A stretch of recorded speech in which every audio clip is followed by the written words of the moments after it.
Hi everyone and welcome to all. तो चलिए आज के क्लास में हम लोग डिस्कस करने वाले हैं 13 अगस्त के करंट अफेयर्स के बारे में। तो जैसे कि हम लोग जानते हैं कि current affairs all competitions exam के लिए इम्पोर्टेंट रहता है, चाहे एसएससी हो, रेलवे हो, बैंकिंग हो, स्टेट पीसीएस हो या तो और कोई भी अदर एग्जाम रहता है। तो उन सब के लिए करंट अफेयर्स इम्पोर्टेंट रहते हैं। ठीक है, तो चलिए आज के सेशन में हम लोग स्टार्ट करते हैं।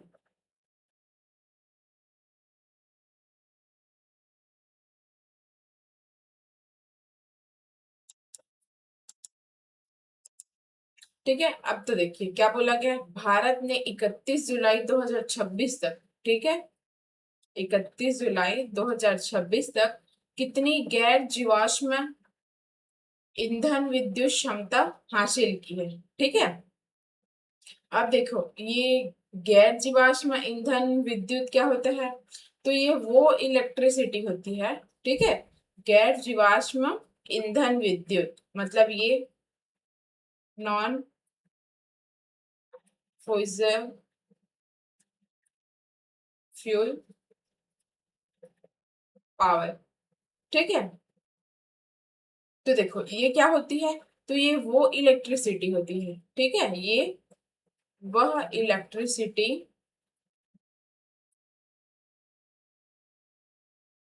होती है जो कोयला, तेल और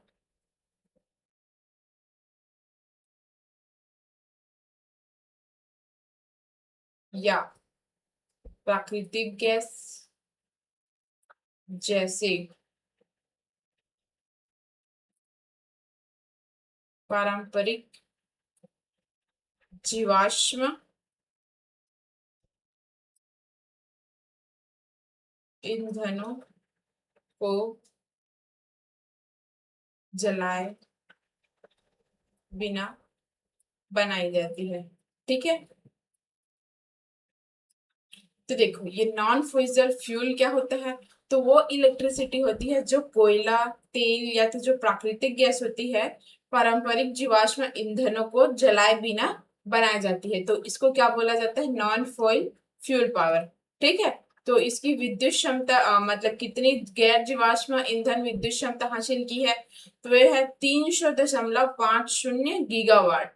ठीक है, फिर इसके बाद इसके इससे रिलेटेड कुछ फैक्ट्स है उसको देखते हैं। तो इसमें टोटल नॉन फ्यूजल कैपेसिटी कितनी है। तो यह है 300.5 गीगावाट। ठीक है, जिसमें कुल स्थापित विद्युत क्षमता में हासिल मतलब इसकी टोटल इंस्टॉल्ड इलेक्ट्रिसिटी कैपेसिटी क्या है। तो ये 54 है, 54%।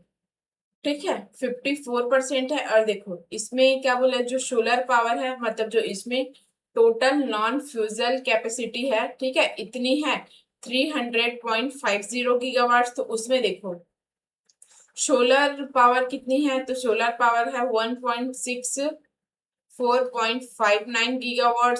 ठीक है, और विंड पावर कितनी है इसमें। तो ये है 58.14 गीगावाट। हाइड्रो पावर कितना है। तो ये 57.24 गीगावाट। बायो पावर कितने हैं। तो वो है 11.75। और न्यूक्लियर पावर इसमें 7.78 है, सॉरी 8.78 गीगावाट है। ठीक है, तो इसमें इतनी पावर्स अलग अलग पावर इसमें इंक्लूडेड है, जो कि इसमें बताया गया है कि कितना गीगावाट इसमें इंक्लूड है। ठीक है, फिर उसके बाद इसका 2030 तक का टारगेट। ठीक है, 2030 तक का टारगेट ये है कि जो ये 500 गीगावाट, देखो अभी 300.5 गीगावाट है ना नॉन फ्यूजल कैपेसिटी। तो ये 2030 तक के 500 गीगावाट नॉन फ्यूजल कैपेसिटी करने की इसकी टारगेट है। ठीक है, 2023 तक, 2030 तक। और देखो जो फिर जो अभी प्रोग्रेस टू और टारगेट कितना है। तो 54। ठीक है, ओवर 54% है। तो अभी नेक्स्ट में कितना हो जाएगा इसका प्रोग्रेस। तो ये 60% ओवर। ठीक है, मतलब 60% से अधिक इसका टारगेट है। देखो फिर 2025-26 में, ठीक है, 2025-26 में अभी नॉन फ्यूजल कैपेसिटी एडेड कितनी है। तो ये है 55.29 गीगावाट्स है, ठीक है। और सोलर कैपेसिटी कितना ऐड हुआ है, तो इसमें 44.6, ठीक है, गीगावाट। और विंड कैपेसिटी में एडेड ये कितने हुए हैं, तो 6 वाट है, गीगावाट। और इसमें तो देखो जो रिन्यूएबल इलेक्ट्रिसिटी जनरेशन है, मतलब नवीनीकरण विद्युत उत्पादन, वो यहाँ पे 2014-15 से 2025-26 में, ठीक है, 2014-15 से 2025-26 में कितनी इसमें इंक्रीज हुई है, तो हुई है 477.79 बी, ठीक है। तो ये इतनी इंक्रीज हुई है, ठीक है। फिर यहाँ पे आगे देखते हैं, हाल ही की सलाह में भारतीय साइबर अपराध समन्वय केंद्र 143 द्वारा किस साइबर धोखाधड़ी को चिन्हित किया गया है, ठीक है। अब देखो यहाँ पे भारतीय साइबर अपराध समन्वय केंद्र द्वारा कौन से साइबर धोखाधड़ी को चिन्हित किया गया है, तो यह है व्हाट्सएप बॉस स्कैम, ठीक है। किसके द्वारा है, तो यह भारतीय साइबर अपराध समन्वय केंद्र के द्वारा, ठीक है। फिर यहाँ पे इससे रिलेटेड कुछ फैक्ट्स दिए गए हैं, तो वो देखते हैं। जो ये धोखाधड़ी बॉस स्कैम है, वो धोखाधड़ी मतलब फ्रॉड इसमें क्या है, तो व्हाट्सएप जो कि बॉस स्कैम है, ठीक है। और इसकी एजेंसी क्या है, जिन्होंने इसको क्या जो अपराधी है, ठीक है, उसको चिन्हित किया है, तो क्या है एजेंसी का नाम, तो वह भारतीय साइबर अपराध समन्वय केंद्र I4C, ठीक है। और यह मिनिस्ट्री ऑफ होम अफेयर्स के अंडर में आता है। और इसका टारगेट क्या है, तो यह है कॉर्पोरेट अधिकारी, वित्तीय पेशेवर और व्यवसायी, इसका टारगेट है। और जो इसकी कार्य प्रणाली, वो धोखेबाज वरिष्ठ अधिकारियों, CEO या नियामक प्राधिकरणों का रूप धारण करके व्हाट्सएप के माध्यम से दुर्भावनापूर्ण फाइलें भेजते हैं, ठीक है। जो ये फ्रॉड है, जो धोखाधड़ी वाले हैं, बॉस स्कैम, इसकी कार्यप्रणाली क्या है, तो यहाँ पे बताया गया, ठीक है।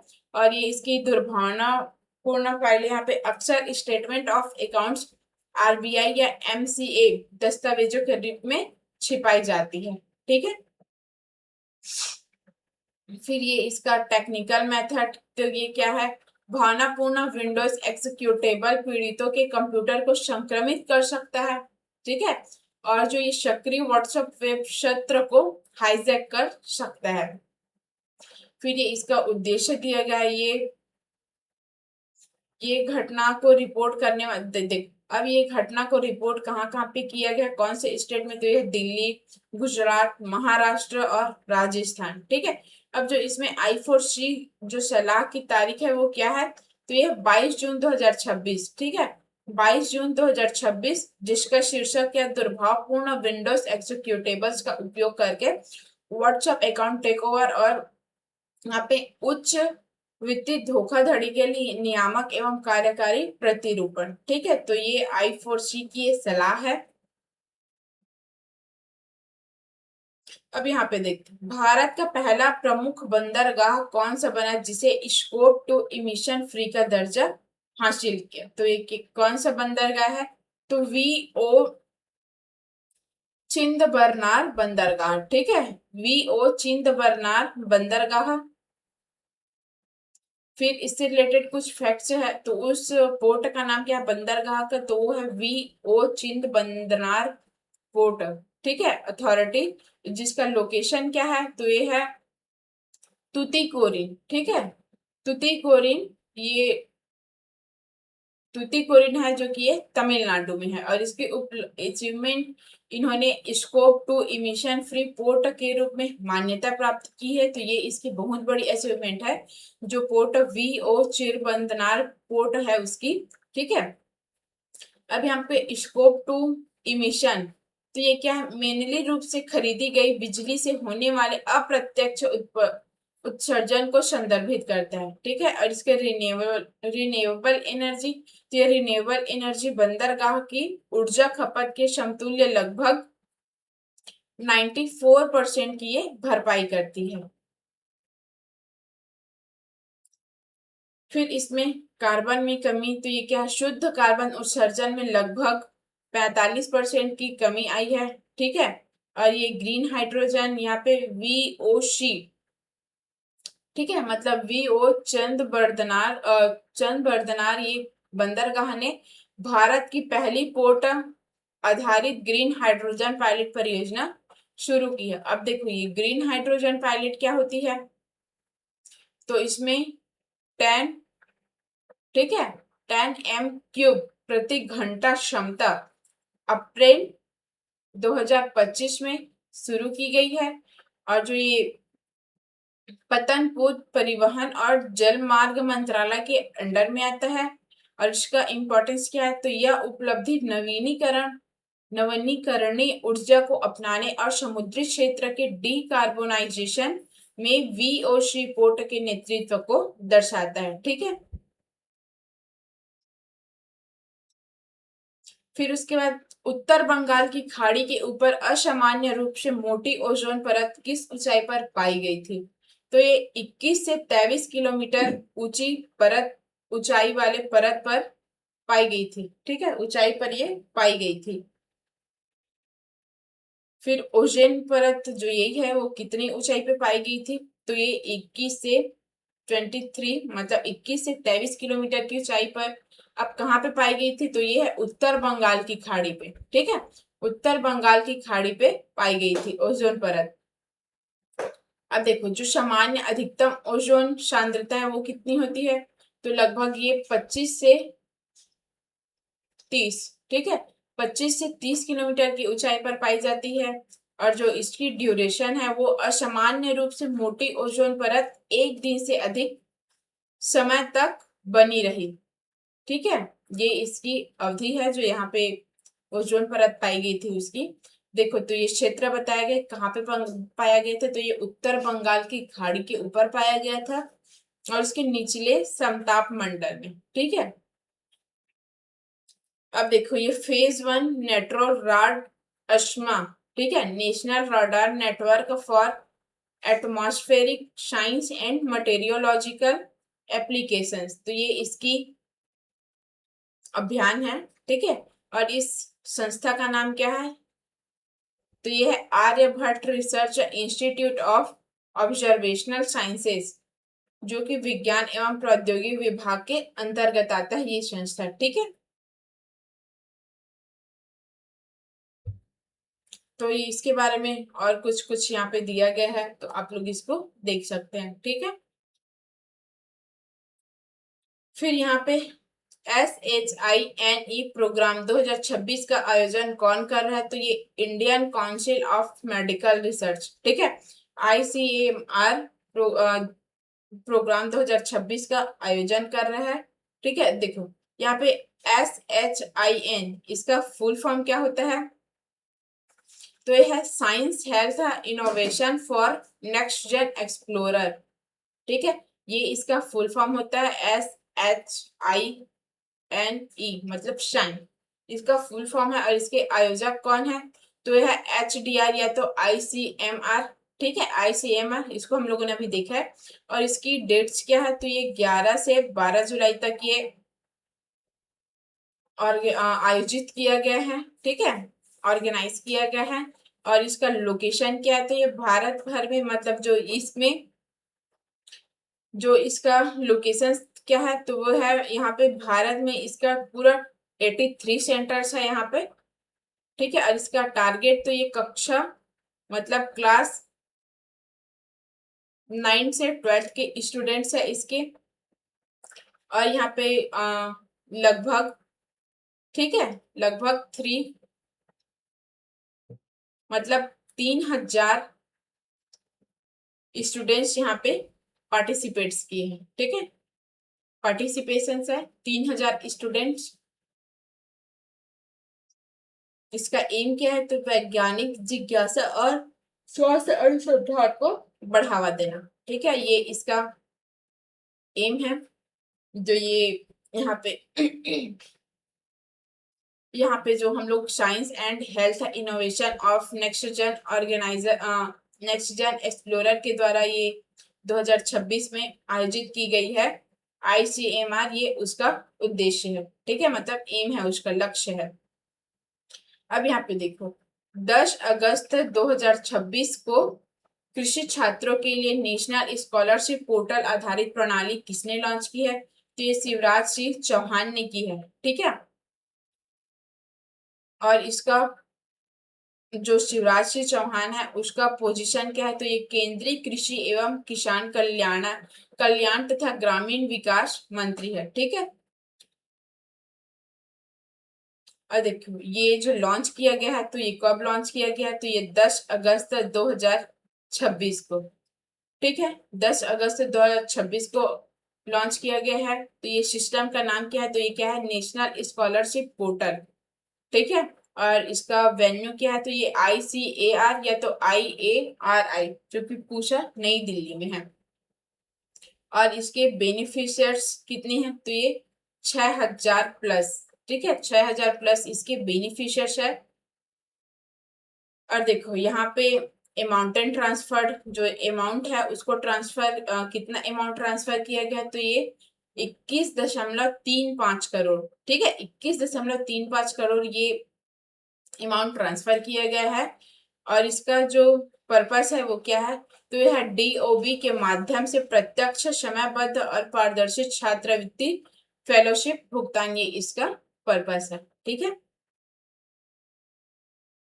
फिर उसके बाद ई समुद्र पोर्टल किस मंत्रालय द्वारा लॉन्च किया गया है? तो ये मिनिस्ट्री ऑफ पोर्ट्स, मतलब ये मिनिस्ट्री ऑफ ये बंदरगाह, पोर्ट्स यानी बंदरगाह, ठीक है, शिपिंग इन वाटरवेज, इसके द्वारा इसको लॉन्च किया गया है ई समुद्र पोर्टल,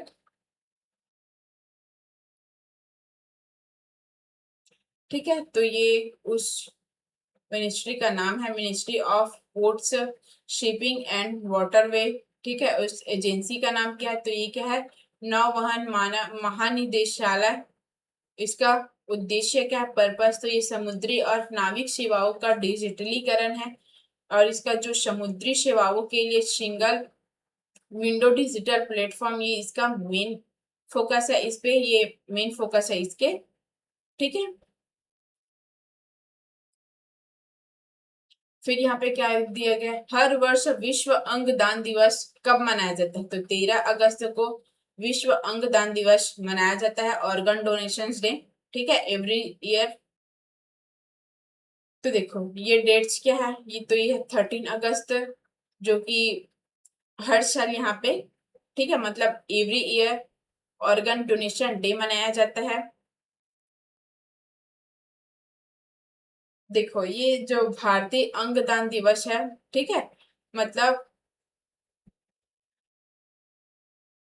जो ऑर्गन डोनेशन डे है वो अलग से मनाया जाता है। 2025 में इसे 2 अगस्त को मनाया गया है, ठीक है, NOTTO द्वारा, ठीक है। और अभी 2026 में कब मनाया गया है? तो ये 13 अगस्त को। अब देखो यहाँ पे बोला गया है कि 2025 में इसको 2 अगस्त को मनाया गया था और 2026 में 13 अगस्त को, लेकिन प्रत्येक वर्ष इसको 13 अगस्त को ही मनाया जाता है, लेकिन NOTT के द्वारा इसको 2 अगस्त को मनाया गया था, ठीक है। तो थैंक यू सो मच, आज का सेशन हम लोग इतना ही रखते हैं, ठीक है। अगर आपको इससे रिलेटेड कोई भी इंक्वायरी होगी तो व्हाट्सएप नंबर दिया गया है डिस्क्रिप्शन बॉक्स में, तो आप लोग वहां से इंक्वायरी कर सकते हैं। और जो इस क्लास का PDF है वो आपको टेलीग्राम चैनल में अपलोड हो जाएगा आप लोग के लिए, तो आप लोग वहां से इसका PDF ले सकते हैं, ठीक है। अगर आपको सेशन अच्छा लगा हो तो लाइक कीजिए, कमेंट कीजिए, ठीक है। तो थैंक यू सो मच, मिलते हैं नेक्स्ट सेशन में, तब तक के लिए थैंक यू।